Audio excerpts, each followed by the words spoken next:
What's up, everyone? Anthony from RealAmericanOutdoors.com. Today, I want to go over the IFishPro 2.0 and the Finicky Fooler hook setter version, just to see their side-by-side, some of their pros and cons of each, and what might be the better fit for you, especially when it comes down to the budget.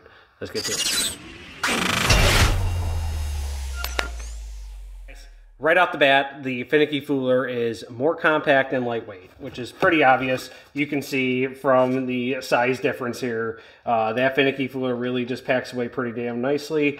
Compared to the IFishPro, you're not going to be getting this into a tackle bag. I know it doesn't really fit well, or at least it fits on top of a 5-gallon bucket, but even then it's going to cause an issue with the handle and everything. So just something else bigger and compared to the Finicky Fooler. So little win right there for the Finicky Fooler off the bat.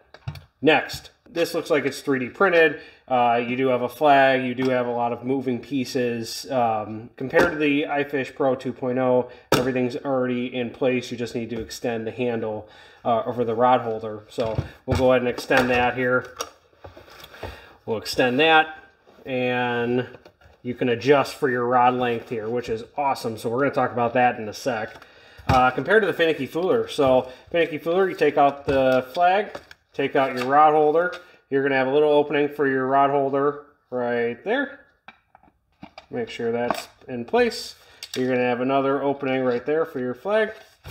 And then you're going to have two modes of being able to use this thing as a hook setter, or as just as like the IFishPro 2.0, and just be able to set the hook for yourself. So a win for the IFishPro 2.0. It's got less moving pieces. So ease to set up. I'm going to give the IFishPro 2.0 the win on that one. Compared to the Finicky Fooler, this just is a little confusing right out of the box. The owner has a good couple YouTube videos of how to set this up, whether you're running the hook setter feature or just the free spool with the open bail.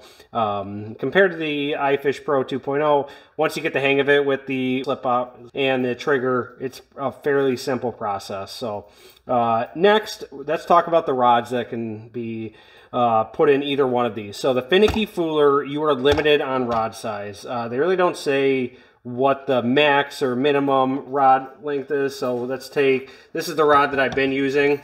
This is just a 24-inch medium light rod. So for the hook setter version, this is probably the biggest that you want to put on there.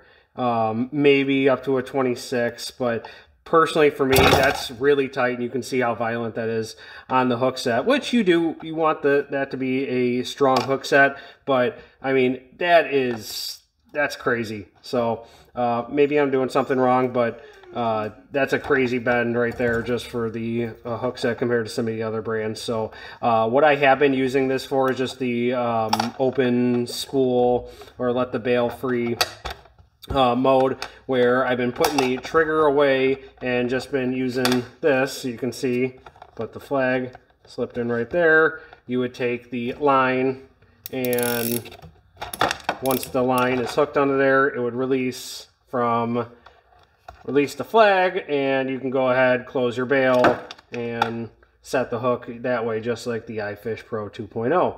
The IFishPro 2.0 has an adjustable rod holder here. So this is a 36-inch medium light rod. I'm just using this for an example. You're going to have a little wing nut here you can adjust for the size, and which I think is genius for this. I have not used this this winter yet. I've used these before. I've never used the 2.0 version, so this is going to be interesting and fun.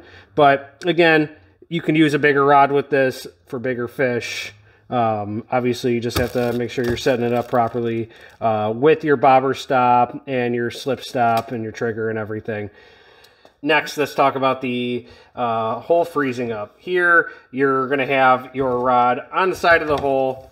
Hole's going to be exposed, and we all know what's going to happen, especially in that dead of the winter where that hole's going to freeze up quickly. This becomes a early ice and a late ice thing, or if you're just going to keep checking your hole and be able to use it all year round. The cool thing with the IFishPro 2.0, just which I'm sure you are aware of, is that it has a insulated bottom. So I'm going to turn this upside down here. You can see this down here is all insulated with foam underneath, and allowing the hole not to freeze and be able to stay open the entire time. So you can use this throughout the winter time. And granted, it's still probably going to freeze in the dead cold of winter, but compared to the Finicky Fooler, this is going to take the win on keeping the hole open and not freezing. All right, let's talk price on these. So this is the hook setter version, which I believe is about $10 more than the normal version for the Finicky Fooler, running you about $40 compared to your IFishPro, which on Bass Pro Shop's website or Cabela's, generally going to find it in that $70 range for the 2.0 model. And either one you're going to be able to catch fish with as long as you're set up in the right area. It all just comes down to, do you want to spend the extra 20-30 bucks more? Do you need it to be compact if you're walking around or you're limited on your bag space, or if you have plenty of room or you're in a fish house or something and you want to be able to make sure you're compact? Obviously, you're going to go with the Finicky Fooler. You're looking on price here, Finicky Fooler. But if you want to be able to use a bigger rod, something that's not going to let the hole freeze, and personally I just think it's constructed better, is going to be the IFishPro 2.0. And lastly, it's easier to set up, I believe, with the IFishPro 2.0. Take your time, figure out how to do it when you're not in the cold, when you're not out in the elements. Do it at your house, and just to make sure you can do it before you get out there, you're freezing your hands off, trying to set everything up, and just so you're more familiar with it, you can optimize more time on the water and be able to catch more fish and give yourself that opportunity. And that's it, guys. Thanks for watching. All your bass fishing needs, check out RealAmericanOutdoors.com. We're going to be fully open March 1st of 2023, so check out the link in the description below and get ready for that open water season, because it's coming quicker than you think. All right, guys. See you next time.